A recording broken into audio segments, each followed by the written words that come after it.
Kelima, kita harus mendengarkan Tuhan saat menyelidiki jalan yang benar. Mari kita renungkan satu pertanyaan. Tuhan telah lama menjadi daging dan menampakkan diri di Tiongkok, menyatakan firman-Nya selama bertahun-tahun, dan telah menyempurnakan sekelompok pemenang. Menurutmu, apakah kabar baik seperti itu akan diakui dan diterima oleh mayoritas atau oleh minoritas? A. Mayoritas. B. Minoritas. Jawaban yang benar B. Sejak zaman kuno, jalan yang benar selalu dianiaya.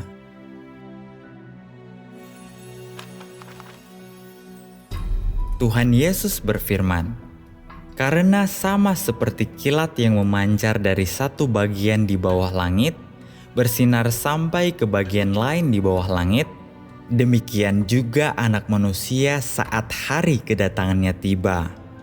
Namun, pertama-tama Dia harus mengalami berbagai penderitaan dan ditolak oleh generasi ini." Tuhan Yesus telah lama menyingkapkan, ini adalah angkatan yang jahat. Dan inilah penghukuman itu, bahwa terang telah datang ke dalam dunia, namun manusia lebih menyukai kegelapan daripada terang, karena perbuatan-perbuatan mereka jahat. Alkitab juga mengatakan, seluruh dunia ada dalam kejahatan. Tuhan Yesus dengan tajam menyingkapkan kebenaran dan akar dari kejahatan dan kegelapan dunia ini. Seluruh umat manusia hidup di bawah kuasa iblis, tidak dapat menoleransi keberadaan Tuhan, tidak dapat menoleransi keberadaan kebenaran. Mari kita mengenang kembali 2000 tahun yang lalu. Tuhan Yesus yang berinkarnasi baru saja lahir sudah dikejar-kejar oleh pemerintahan Romawi. Ketika Tuhan Yesus memberitakan Injil dan melakukan pekerjaannya, Dia disalibkan oleh kerjasama antara para pemimpin agama Yahudi dan pemerintah Romawi. Di akhir zaman, sejarah terulang kembali. Tuhan yang Maha Kuasa juga ditentang dan dikutuk secara gila-gilaan oleh Partai Komunis Tiongkok yang menganut ateisme serta oleh kalangan agama. Mengapa kebenaran selalu ditolak dan dihukum di dunia manusia? Mengapa kehendak Tuhan tidak dapat dilaksanakan di bumi dan di setiap negara? Itu karena umat manusia dikendalikan oleh iblis. Seluruh dunia berada dalam kuasa si jahat. Kekuatan penguasa di bumi semuanya adalah kekuatan jahat yang berasal dari iblis yang menentang Tuhan. Terutama rezim komunis Tiongkok adalah perwakilan khas dari kekuatan jahat iblis. Itulah sebabnya dunia manusia telah menjadi sangat jahat dan gelap. Tetapi, dapatkah iblis benar-benar menghentikan apa yang Tuhan ingin capai? Tentu saja tidak. Semua yang berasal dari Tuhan akan maju dan berkembang pesat. Selama 30 tahun, Partai Komunis Tiongkok dengan gila-gilaan menindas orang-orang yang percaya kepada Tuhan yang Maha Kuasa. Jika ini hanyalah organisasi buatan manusia, tentu sudah lama diberantas oleh penganiayaan di Tiongkok. Namun kenyataannya, jalan ini bukan hanya tidak diberantas, justru melalui penangkapan dan penganiayaan oleh PKT, para pengikut Kristus Tuhan yang Maha Kuasa terpaksa melarikan diri ke luar negeri dan menyebarkan Injil Kerajaan ke berbagai negara di dunia. Inilah bukti nyata dari kuasa Tuhan. Fakta membuktikan bahwa Tuhan yang Maha Kuasa adalah Tuhan Yesus yang telah kembali. Ini adalah kesaksian yang paling kuat. Kini, PKT pun telah dipermalukan dan mengalami kekalahan total, sementara Injil Kerajaan Tuhan telah tersebar ke seluruh dunia. Ini benar-benar menggenapi firman dalam Alkitab. Jika rancangan atau pekerjaan ini berasal dari manusia, tentu akan lenyap. Tetapi jika itu berasal dari Tuhan, engkau tidak akan bisa menggagalkannya. Pada titik ini, beberapa orang mungkin berkata, "Saya tidak mendengarkan rejim setan manapun, tetapi saya akan mendengarkan pendeta saya. Jika jalan ini benar, pendeta saya pasti akan menerimanya. Jika dia mengatakan jalan ini salah, maka pasti salah." Saudara-saudari, apakah kalian setuju dengan pandangan ini? Dalam menyelidiki apakah suatu pekerjaan berasal dari Tuhan, kita tidak bisa menentukannya berdasarkan apakah para pemimpin agama menerimanya atau tidak. Apakah semuanya ingat saat Tuhan Yesus menampakkan diri dan melakukan pekerjaannya, siapakah yang menyalibkannya? Bukankah para pemimpin agama yang hafal kitab suci dan sering mengajarkannya kepada orang-orang? Fakta ini menunjukkan apa? Bahwa orang yang hafal dan mengajarkan kitab suci belum tentu mengenal pekerjaan Tuhan, apalagi mengenal Tuhan sendiri. Imam kepala, ahli Taurat, dan orang Farisi dalam Yudaisme semuanya hafal kitab suci, tetapi merekalah yang menentang dan mengutuk Tuhan Yesus. Mereka adalah antikristus. Jadi, jika sekarang kita masih menentukan apakah ini penampakan dan pekerjaan Tuhan berdasarkan pendapat mayoritas pemimpin agama, bukankah itu sungguh bodoh? Ketika menyelidiki jalan yang benar, kita harus menentukannya berdasarkan apakah ada pekerjaan Roh Kudus dan kebenaran yang diungkapkan. Inilah cara yang tepat. Jika hanya mengikuti pandangan para pemimpin agama, maka pasti akan menentang Tuhan dan akhirnya dikutuk serta disingkirkan olehnya. Bagaimana seharusnya kita menyelidiki jalan yang benar? Untuk menyelidiki jalan yang benar, engkau harus membaca firman Tuhan yang Maha Kuasa. Setelah selesai membaca firman Tuhan yang Maha Kuasa, barulah engkau dapat mengetahui apakah ungkapan Tuhan yang Maha Kuasa adalah kebenaran dan apakah itu adalah suara Tuhan.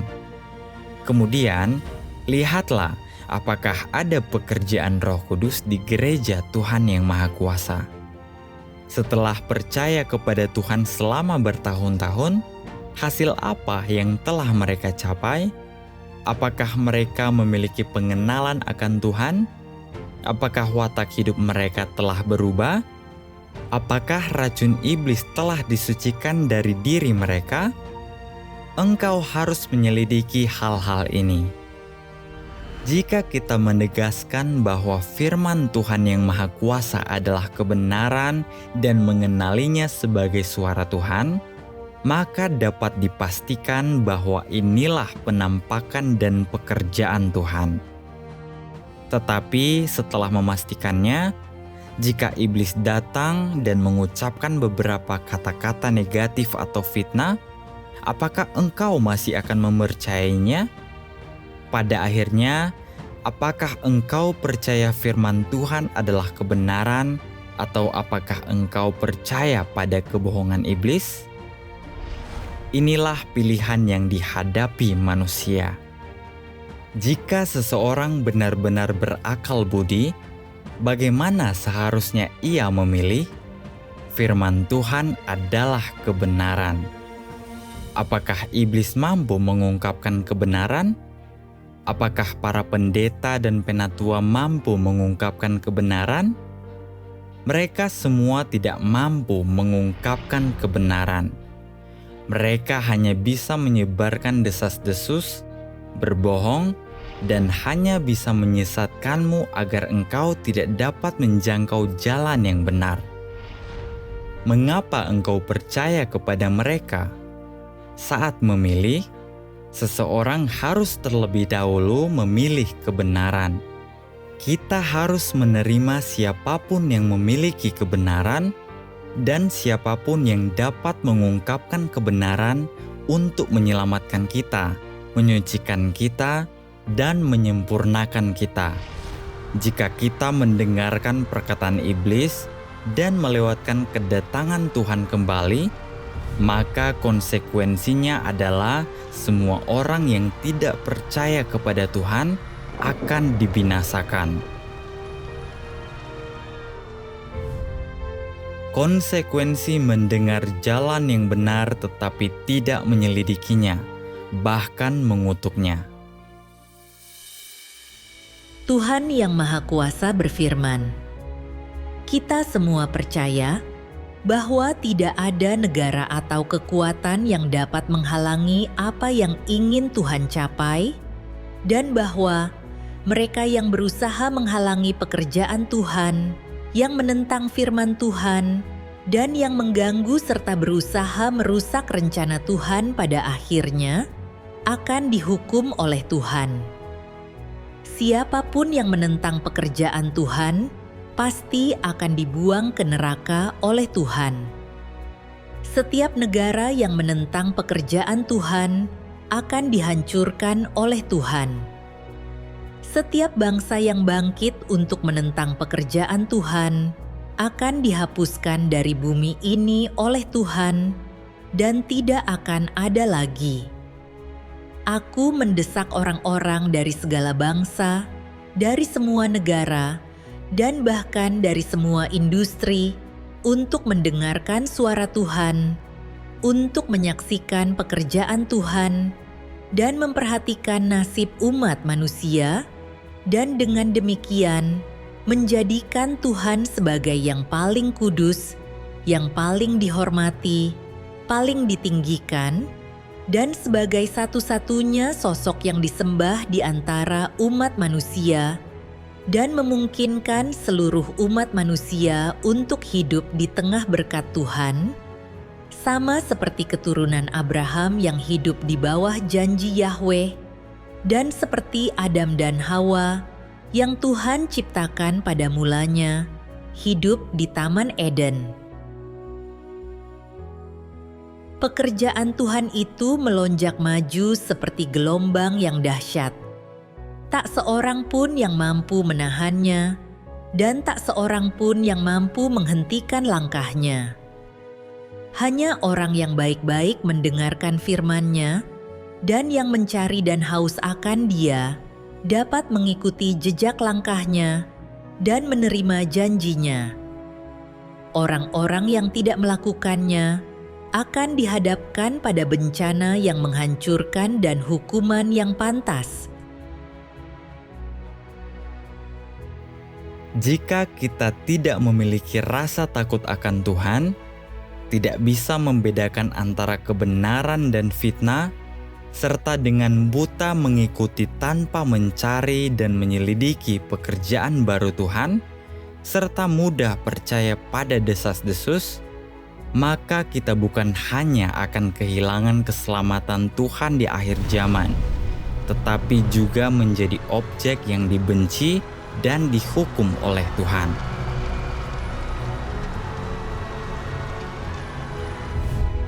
Sebagai orang yang percaya dan mengikuti Tuhan, ketika menghadapi pekerjaan Tuhan di akhir zaman, kita harus memiliki hati yang takut akan Tuhan untuk mencari dan menyelidiki. Hanya dengan cara itulah kita bisa mengikuti langkah pekerjaan Tuhan dan memperoleh keselamatan Tuhan di akhir zaman.